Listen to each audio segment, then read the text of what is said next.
This short video will deal with the WoW trade. The WoW trade is an acronym for the way this type of pattern looks. It's essentially a W or inverted W, an M shape, formed once a higher time frame has been hit or price is overextended.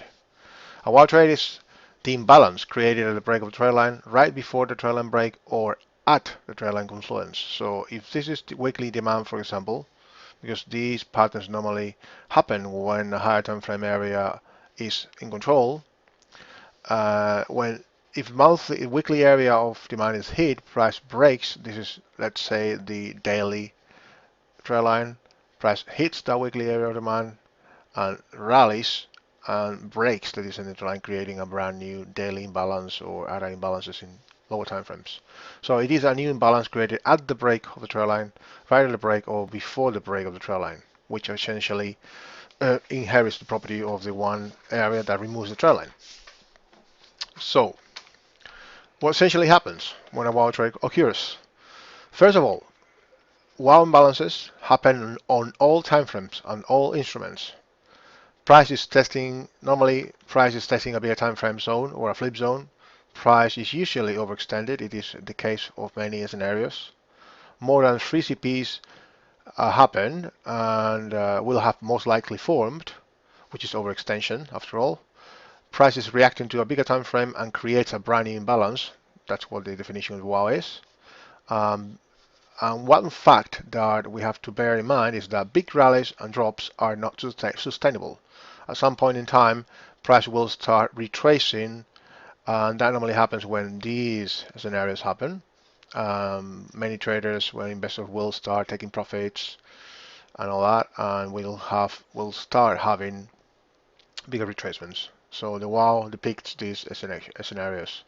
Let's take a look at a couple of them so you can get the basics of the WoW. Okay, let's take a look at the euro. On the euro, we've got a clear downtrend on the monthly. So here on the way up, let's take a look at 3 time frames. On the way up, we had that ascending to line connecting these several peaks, one peak, okay. And then once that was broken, it created a new WoW. Okay, price never retraced. So after the trend line break, it's what happens. We need at least one full open high, low and close candle, not touching, not even near the trend line. Okay, so that verifies, confirms that this is a WoW. Here, what happened here in the euro lately? Valley, valley. This is a tricky one, and this is a WoW on the monthly playing out. We go to the let's go to the weekly. Here in the weekly, we've got, for example, one valley, another valley, but that didn't make a high, so this is not valid. So this is one valid, and another one. So we connect the trend line, okay, and we've got this. So we've got a weekly area of supply WoW short within a monthly WoW short. This is confirming that imbalance. That is a WoW. This one over here. It is created at the origin of the whole drop in price, but this is also a WoW. Okay, why? Because as the definition explains, it is an area happens right before the trend line breaks or at the trend line confluence.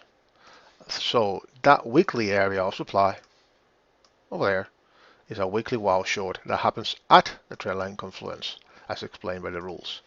Then later in time, like a couple of months later, that area is retested and we took some trades on the way down.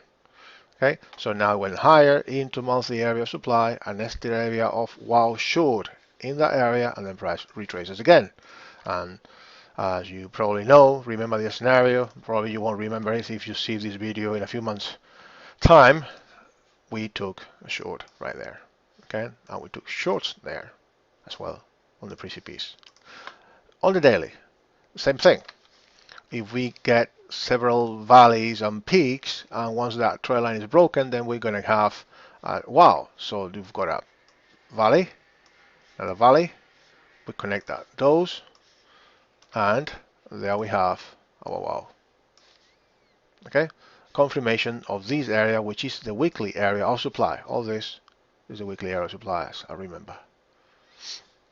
So here the same thing. We've got several valleys.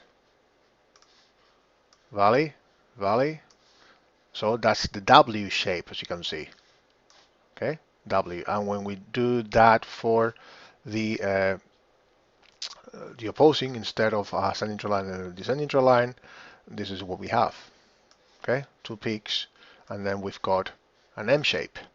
So we've got a W shape, M shape. So get the O, and then we've got a WoW WOM setup. Okay, so here we've got the ascending trend line. This is a trade, daily WoW short, but price never pulled back here. If you would have pulled back there, then it would have been a great trade. But it pulled back into the area right when this was confirmed as a weekly area of supply nested within this whole monthly area of supply. WoW short.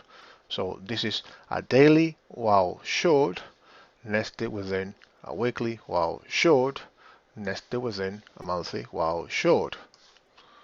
Okay.